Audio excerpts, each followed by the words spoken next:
നമുക്കൊരുമിച്ച് ഉണ്ണീശോയെ വരവേക്കാം. ഇന്നത്തെ വചനം യോഹന്നാൻ 4:25-26. ആ സ്ത്രീ പറഞ്ഞു, മിശിഹാ ക്രിസ്തു വരുമെന്ന് എനിക്കറിയാം. അവൻ വരുമ്പോൾ എല്ലാ കാര്യങ്ങളും ഞങ്ങളെ അറിയിക്കും.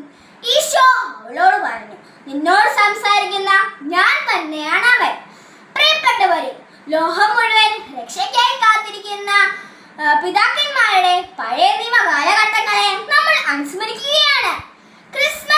ക്രിസ്മസിന് ഒരുക്കമായുള്ള 25 നോമ്പിലേക്ക് കടക്കുമ്പോൾ മിശിഹായെ കുറിച്ചുള്ള ചിന്തകളും പ്രതീക്ഷകളും നമ്മുടെ ഹൃദയത്തിൽ നിറയട്ടെ. അവിടുത്തെ വരവിനായിട്ട് നമ്മുടെ വ്യക്തി ജീവിതങ്ങളെ കുടുംബങ്ങളെ നമുക്ക് ഒരുക്കാം. ഇന്നത്തെ സുഖദേവം, എന്റെ ഈശോയെ എന്റെ ഹൃദയത്തിൽ നിറയണമേ.